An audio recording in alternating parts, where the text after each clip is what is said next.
Hey guys, Verbal95, recording live from the Luck County Prison Cell. I have been meaning to keep doing death battle analysis videos. Like I said in my last one, I think it's very important that we keep doing this just to keep the name out there and kind of keep our own hopes up for it. And life's just been getting in the way recently. But here I am doing something, once again, something reserved, because I didn't feel like coming up with a new death battle when I have so many ones already stocked up, so many ideas. So I'm kind of pulling one out here. This is Dan from Bakugan and Gingka, which I have to be careful when I say because it sounds like a slur, from Beyblade. Funny enough, I meant to do this a couple months ago when Beyblade was randomly... Remember when Beyblade was randomly trending for like a week? And it was just like, everyone's just talking about Beyblade for some reason. Yeah, that was weird. But anyway, yeah, so this is... and by Dan versus Genkai, I essentially mean Dan and Drago versus Ginka and Pegasus, because that's, why we don't... That's why you would do the fight. This was a hard fight to look anything up for a couple reasons. A, I am no stranger to card games, but I don't personally play Bakugan. And I remember the show I remember both these shows being on, actually. I remember the show being on when I woke up as a kid in the morning, and I watched them, as in I kind of looked at the screen, but I didn't understand any of what was going on, and I didn't really know anything about the series or the game, so I couldn't really follow any of it. So I kind of just went along. I didn't really know what was happening. And Beyblade, as far as I'm aware, Beyblade's just a game with tops.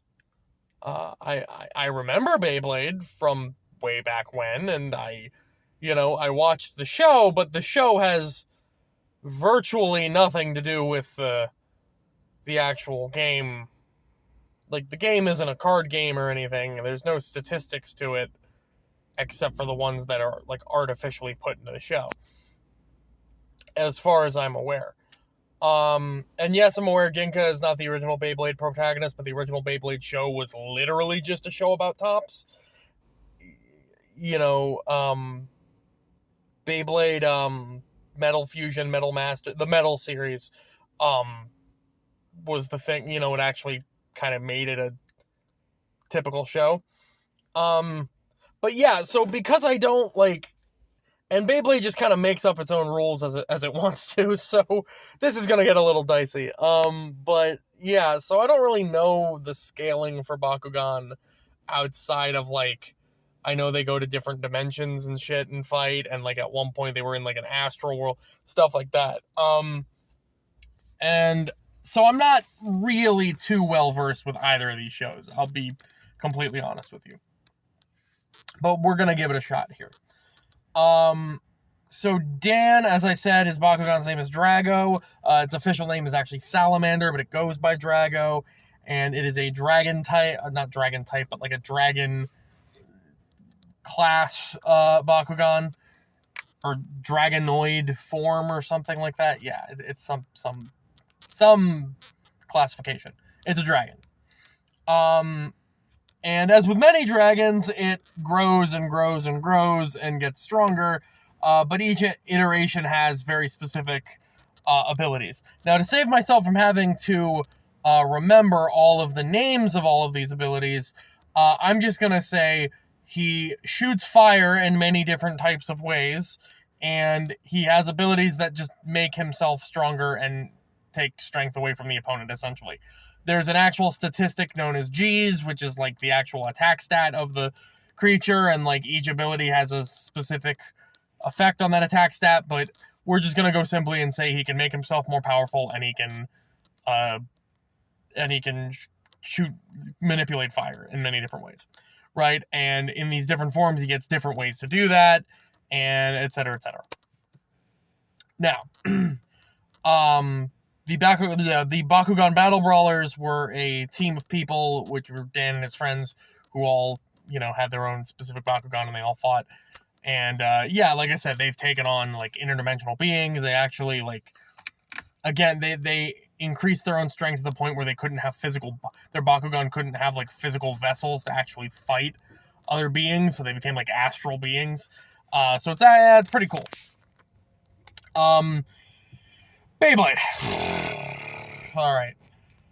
So, I said this is just a game about tops. This fucking show. So, in the Beyblade show, the Beyblades themselves have souls, similar to the Bakugan things, whatever they're called. Having souls inside them, souls of the creature. The Beyblades have the soul of the creature that they emulate, right? And Ginka's is Pegasus, right? Now there's been plenty of different Bakugan or Beyblades with plenty of different abilities. So like saying which ones have which isn't really precedent. Let's just say that Pegasus has fought a lot, but Pegasus's own abilities are wind manipulation. More specifically, generating giant-ass tornadoes. Yes, this spinning top generates giant-ass tornadoes. That is the least weird thing that happens in this show. So, Gingka ends up fighting, and again, these Beyblades are kind of like developed and made to be like stronger and stronger, so it's like a mix of like weird, like, it's a mix of like the spirit inside them, but also like science is developing them in the same way, so it's kind of iffy. But there have been Beyblades that like one that he fought, I remember they fought in the middle of a city. By the way, they just spin these things and they just keep spinning. When they stop spinning, they basically like die. They don't die, but like they've essentially lost the fight, because then they'd have to pick them back up and refight that, right? Right? This thing spun through an entire city, causing devastation. And yeah, like when the Beyblades clash into each other, like you're supposed to do in the actual game, it's essentially those two spirits fighting. One, I think he was called like Gates of Hate. Well, I forget what the actual Beyblade spirit was called, but his attack was called Gates of Hades. And he literally opened up the gates of hell and launched chains at Pegasus to like drag him to hell. Yeah. These Beyblades have also been launched into buildings like they're fucking missiles, and have taken out buildings. Not the animal spirit, not the spirit inside them. Just the metal Beyblade was launched into a building and took it out. It's been launched into the ground and created craters. It's been launched through volcanoes to strengthen it.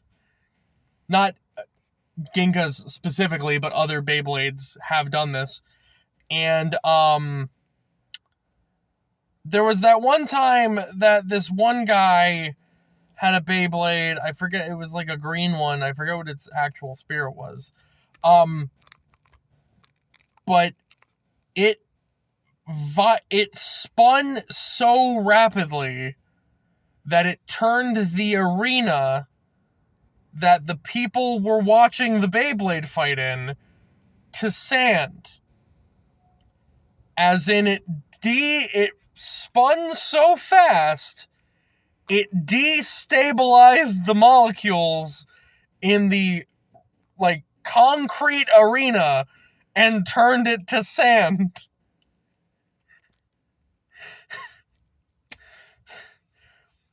This is what this character is scaling to. So, how do I think this would go? This is a pretty easy one. I knew I wasn't going to be, like, really analyzing too much here.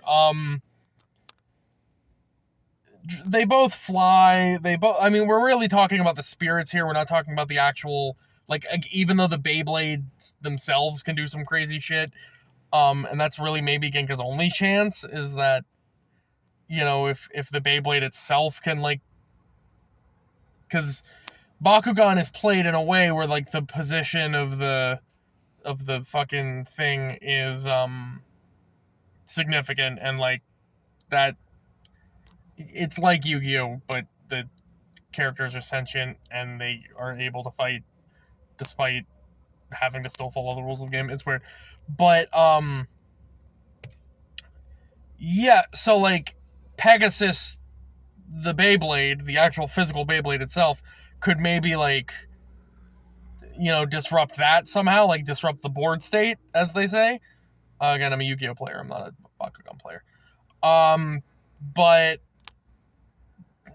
like other than that, we've got, despite how crazy Beyblade logistics have, were, right? Despite how like crazy the scaling of in-universe is, considering it's a metal fucking top spinning. The Drago is capable of fighting like interdimensional beings and like saving entire like planes of reality and things like that. It's just a step above. It's just not something that you can really scale. I don't think this is necessarily a one-sided fight. I just think it's I just don't know how, like, scaling wise, it's a fight that Drago can lose. I mean, and again, it's weird because, like, if we generalize the G stat and say that, okay, he's just boosting his own power, and then, like, if we take away the rules of the game, except for to the point where they'd be applied in the real fight situation, and we just say that anything that would reduce a G stat would, like, just be making Pegasus weaker, that's, like, then you can maybe go into that, but I think Drago's got this. I don't think it's I don't think it's necessarily one-sided. I just think that they're kind of on two different fights here. You know what I mean? Like, Drago would have to fully, like, transform, I feel like, into, what is it called, Perfect Drago or something. And I think Pegasus has multiple transformations as well. I'm not entirely sure about that, but yeah, I mean, you'd have to go look up the shows to see what I'm talking about, but it's because I certainly am not going to fucking watch both of them. There's like a billion episodes of each one. I'm not doing that. But yeah, like, I think Drago's got this just on a few bases of things like, ranged attacks, on things of stat manipulation. Like, yeah, Pegasus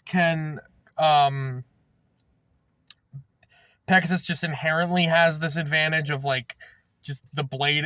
It's kind of like two things fighting you at once. It's the blade itself and then the animal spirit in it fighting you. But, though I've seen some things that suggest that, like, this, like, the blade is what's causing everything and the spirit is just, like, the representation of that. So, like, if you attack the blade, you're necessarily attacking the spirit. I don't know. Yeah, but then how do you account for, like, fucking wind resistance or some shit? Like, how do you know what I mean? Like, how do you? I don't know. But point is, Drago's just got, like, he's got just more diversity in attacks. He's got, he can, like I said, he can reduce attack power directly, which is something that, like, isn't really a thing in Beyblade, so it's not something they can really account for. Yeah, I mean, other than that, it's, the scaling part of it where it's, an interdimensional dragon fighting a metal top that creates tornadoes. But yeah, that's how I think it's gonna go. Anyway, Purple Ninja 95.